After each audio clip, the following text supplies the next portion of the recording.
Assalamualaikum warahmatullahi wabarakatuh. USM News kembali hadir menjumpai Anda. Beragam informasi menarik akan kami sajikan untuk Anda selama 30 menit ke depan. Bersama saya Ajeng Ramadhani dan berikut USM News selengkapnya.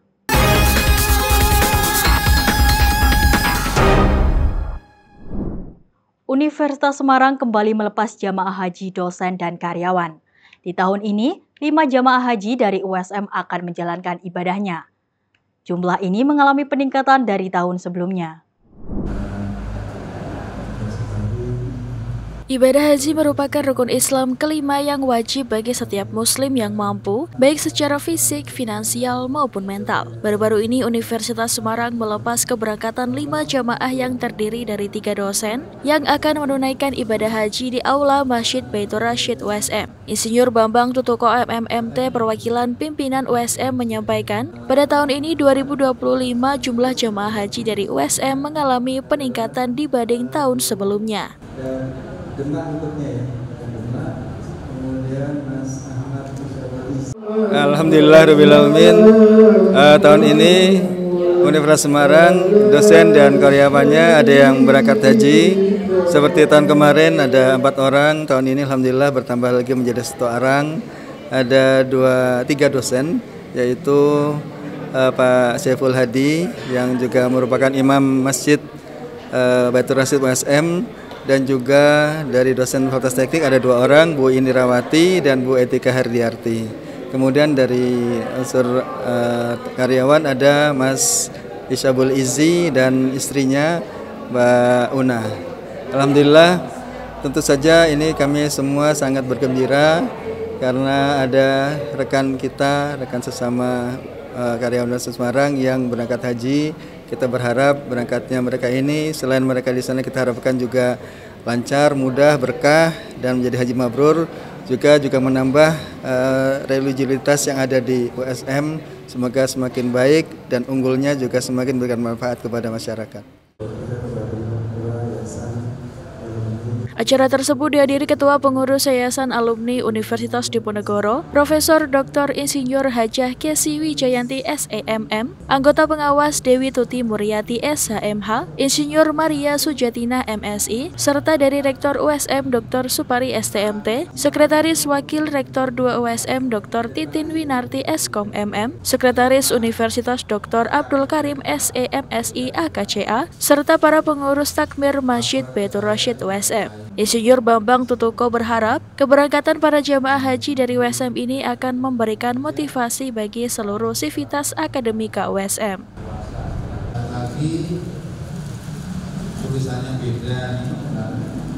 Mudah-mudahan tentu saja kita berharap ini menjadi semangat untuk semua dosen karyawan yang belum dapat kesempatan untuk berangkat ibadah haji. Mudah-mudahan yang penting niat dulu.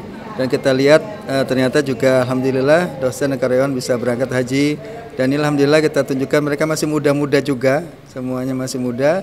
Dan kalau kita dari sekarang mudah-mudahan juga Allah akan berikan jalan lebih mudah.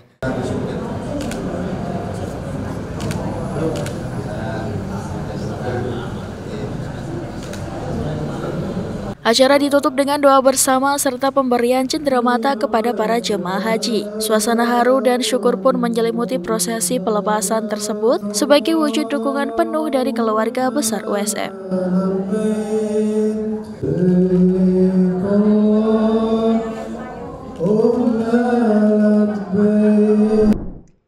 Bisnis berbasis digital kian marak hari-hari ini dengan segmentasi anak muda.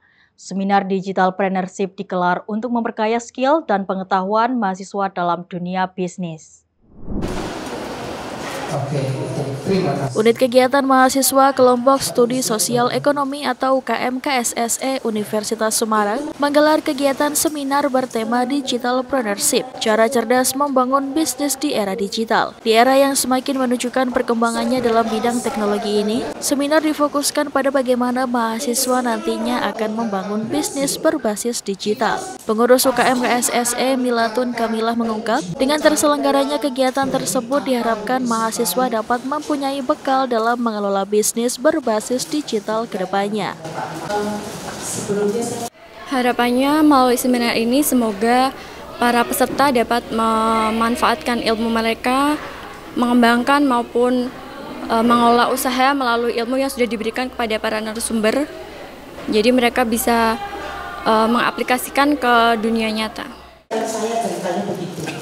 Ya bahkan saya lihat anak-anak muda sekarang tuh idenya kayaknya selama ini Instagram saya kalau lama saya nggak posting ya. Antusiasme dari peserta yang terdiri dari mahasiswa umum dan mahasiswa USM ini menjadi bukti keberhasilan UKM KSSE menyelenggarakan seminar digital Preneurship ini. Fitratul Laili, mahasiswi S1 Akuntansi USM, mengungkapkan kepuasannya setelah mengikuti seminar yang digelar UKM KSSE USM ini.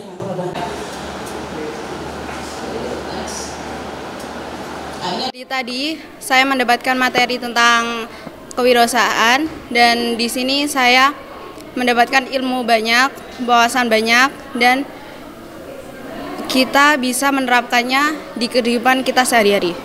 Kesan atau pesan dari seminar ini, semoga seminar ini lebih maju lagi ke depannya dan lebih jaya lagi. Setelah menempuh pendidikan selama 3 tahun, siswa-siswi UMAN 2 Kota Semarang baru-baru ini secara resmi melepas 404 siswa-siswinya dalam haflah akhirus sanah di halaman Madrasah Aliyah Negeri 2 Kota Semarang. MAN 2 Kota Semarang secara resmi melepas 404 siswa-siswi Angkatan 32 dalam haflah akhirus sanah yang berlangsung di halaman Madrasah Aliyah Negeri 2 Kota Semarang baru-baru ini. Haflah akhirus sanah Angkatan 32 ini menjadi momentum kelulusan siswa-siswi kelas 12 MAN 2 Kota Semarang dengan presentase 100%.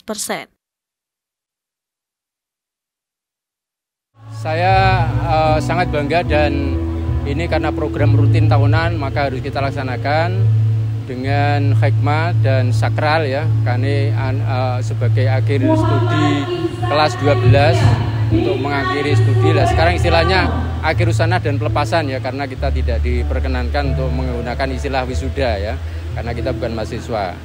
Maka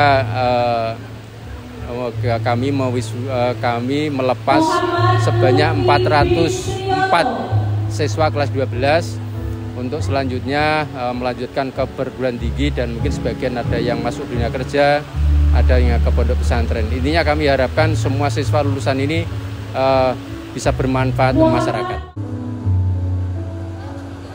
Tahun ini, jumlah siswa-siswi MAN 2 Kota Semarang yang diterima di perguruan tinggi negeri mengalami peningkatan. Dr. Andes Haji Junaidi juga ungkap rasa terima kasihnya atas kolaborasi yang selama ini terjalin dengan perguruan tinggi swasta khususnya USM.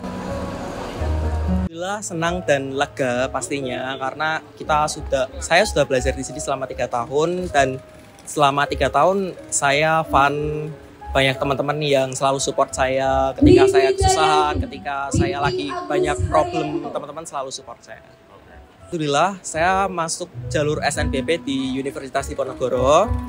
Prodinya itu Matematika Murni, Fakultas Sains dan Matematika. Selain itu, nantinya saya juga akan mengikuti kegiatan di luar sih, seperti PMRKS.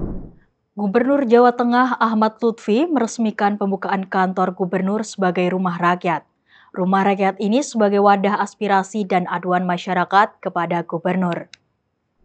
Pembukaan kantor gubernur sebagai rumah rakyat ini membuka ruang seluas-luasnya bagi masyarakat untuk menyampaikan aduan dan berkomunikasi langsung dengan gubernur, wakil gubernur, serta Sekda Jawa Tengah. Di mana kantor gubernur ini tidak hanya tempat kerja, tetapi juga ruang komunikasi dua arah dengan masyarakat untuk mengadukan segala permasalahan yang ada di wilayah. Rumah rakyat diharapkan menjadi simbol keterbukaan dan pelayanan publik yang partisipatif. Melalui pendekatan ini, pemerintah provinsi ingin menyerap aspirasi masyarakat secara langsung, merumuskan solusi bersama, serta meningkatkan transparansi dan akuntabilitas. Ini merupakan keterbukaan Pemprov Jateng dalam rangka pelayanan publik, sekaligus sebagai balancing koreksi terkait dengan unsur pelayanan publik di Pemprov Jateng. Layanan rumah rakyat dibuka di lantai 1 kantor Gubernur Jawa Tengah dengan jam operasional Senin hingga Kamis pukul 7 hingga 15.30 dan Jumat pukul 7 hingga 14.00.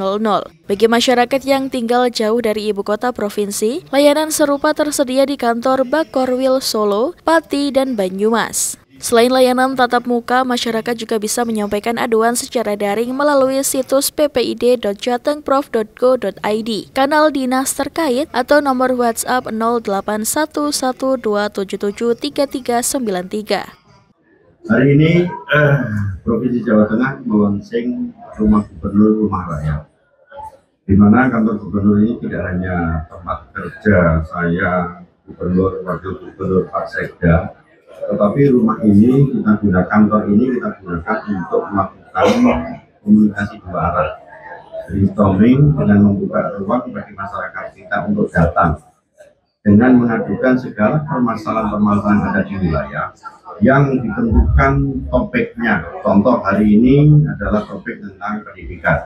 Maka masyarakat terkait guru, terkait siswa, terkait orang tua, terkait dengan siapapun boleh mengadu tentang permasalahan-permasalahan.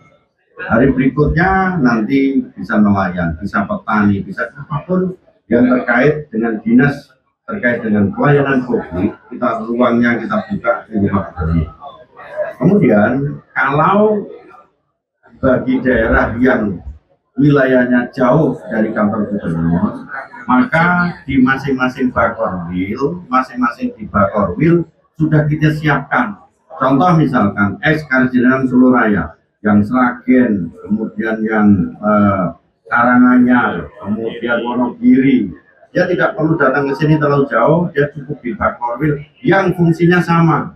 Karjinan Pati ada, yang Pekalongan ada. Setiap bulan, Rumah Rakyat juga akan menjadi forum dialog bersama gubernur dan wakil gubernur. Topik yang diangkat disesuaikan dengan isu aktual. Pada peluncuran perdana, dialog bertema pendidikan digelar dalam rangka memperingati Hari Pendidikan Nasional.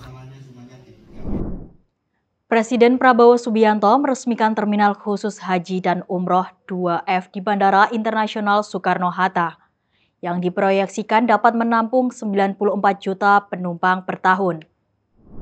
Peningkatan fasilitas pelayanan haji Indonesia terus mengalami peningkatan. 4 Mei lalu, Presiden Prabowo Subianto meresmikan Terminal Khusus Haji dan Umroh 2F di Bandara Internasional Soekarno-Hatta. Terminal 2F ini diproyeksikan mampu menampung hingga 94 juta orang per tahun.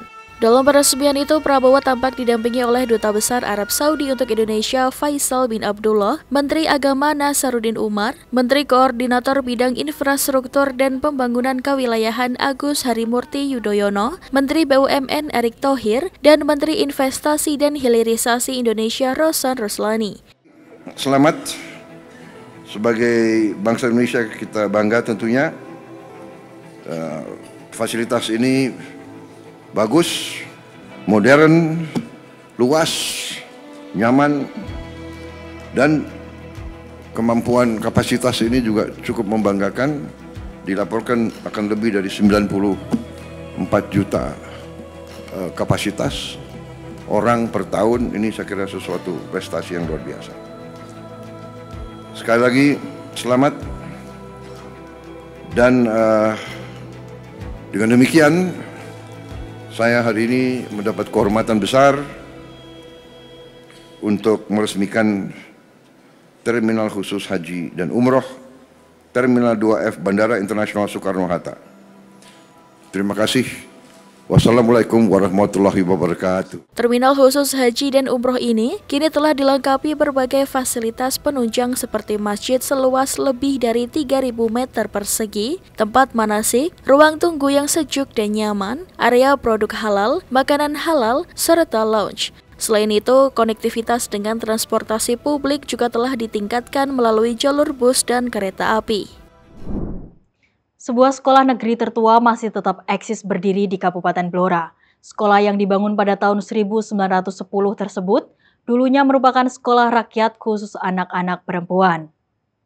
Sekilas tidak ada yang mencolok pada bangunan SD Negeri 1 Kunden Kabupaten Blora ini. Kondisi bangunan hampir sama dengan sekolah pada umumnya. Namun, siapa sangka sekolah ini merupakan sekolah tertua yang ada di Blora. Dibangun tahun 1990, sekolah ini dulunya bernama Sekolah Rakyat Darmorini. Sekolah ini dulunya hanya diperuntukkan bagi anak-anak perempuan. Namun sejak tahun 1983, sekolah ini berubah menjadi sekolah umum bernama SD Negeri 1 Kunden. Nama sekolah ini sesuai dengan lokasi berdirinya di Kelurahan Kundan, Kecamatan Blora. Namun dokumen-dokumen pembangunan sekolah masih tersimpan rapi. Sebagian ruang kelas juga masih menggunakan meja kursi kuno untuk pembelajaran. Meja kursi menyatu ciri khas meja sekolah zaman penjajahan. Bahkan, tiang bendera saja juga dibuat dari tahun 1972 hingga saat ini masih utuh. Bangunan Sekolah Negeri 1 Kundan masih nampak kokoh dan hanya dilakukan renovasi pada bagian genting saja. Atap dan tiang penyangga dan pintu serta jendela juga masih kayu pada zaman dulu. Terkait berdirinya sekolah ini, SD Negeri 1 Kundan ini kan dulunya ini bernama Sekolah Darmorini. Sekolah Darmorini ini seperti teman-teman dan Bapak Ibu ketahui bahwa untuk Darmorini ini siswanya saat itu adalah perempuan semuanya. Ya, kemudian gurunya juga perempuan semuanya. Menurut data yang ada, ini memang berdirinya itu 1 Januari 1910.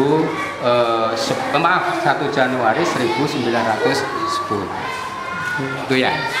Kemudian perkembangan dengan adanya perkembangan pendidikan yang ada, dan akhirnya untuk sekolah kami berkembang menerima sekolah peserta anak didik itu bukan hanya perempuan saja, tetapi termasuk juga anak-anak laki-laki juga. Sehingga sampai saat ini siswanya itu juga laki-laki perempuan dan gurunya juga laki-laki perempuan. Meski sudah berusia 100 tahun lebih, namun kondisi bangunan tetap dipertahankan. Hanya pembenahan-pembenahan kecil dilakukan agar bangunan tetap kokoh berdiri. SD Negeri 1 Kundan saat ini memiliki jumlah murid sebanyak 163 siswa. Jumlah ini menjadikan sekolah ini menjadi salah satu sekolah favorit di Blora. Pemirsa, setiap minggu pagi, komunitas muslim di Washington DC dan sekitarnya membagikan makanan hangat kepada para tunawisma. Kegiatan bernama Food for Thought ini merupakan salah satu program dari organisasi Nirlaba Amin Project, yang relawannya sebagian besar adalah diaspora muslim dari berbagai negara termasuk Indonesia. Informasi ini sekaligus menutup perjumpaan kita hari ini. Saksikan terus USM News hanya di USM TV. Saya Ajeng Ramadhani dan seluruh kru yang bertugas pamit undur diri. Terima kasih. Wassalamualaikum warahmatullahi wabarakatuh. Today's menu I have ground beef, alhamdulillah, and with chickpeas and vegetable. Setiap hari Minggu selepas subuh, Syed Mazhar dari Bangladesh membuat masakan lezat menggunakan bahan-bahan sehat dan bergizi di dapur rumahnya untuk dibagikan kepada para tunawisma. Ginger, this is a mix of 5 spices, coriander, cumin. Well, when we cook the food, we just don't randomly cook the food. We keep in our mind like what is good for them. Kegiatan ini lebih dari sekedar membagikan makanan, but also to represent who we are, Islam. Food for Thought adalah salah satu program dari organisasi nirlaba berbasis di negara bagian Virginia bernama Amin Project, yang awalnya adalah aplikasi berisi informasi kegiatan sholat jenazah jika ada warga muslim yang meninggal dunia, juga jadwal serta lokasi sholat Jumat. Namun kini memiliki berbagai program untuk menyatukan warga muslim di sekitar area Washington DC. Termasuk program Food for Thought ini, di mana sukarelawannya adalah muslim Amerika yang berasal dari berbagai negara. Mereka terlibat dalam kegiatan ini dengan beragam alasan. And it's very satisfying because it fulfills one of our core tenets, which is caring for the people who are miskin. If you're not a Muslim, if you eat good food and your neighbor stays hungry, doesn't have food. We like to give people without looking their background. If they are Christian or Jewish or whatever, people when they are homeless, they don't have nobody take care of them. I don't know. I just feel like I just feel happy and I just feel like God he's like with me and stuff and like, you know.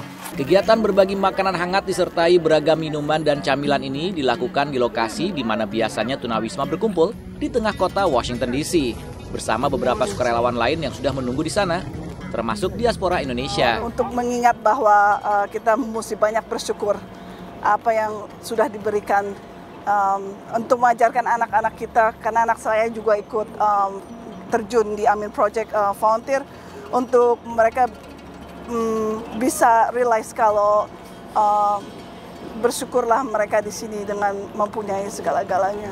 Dari Washington DC, Irfan Ihsan, VOA.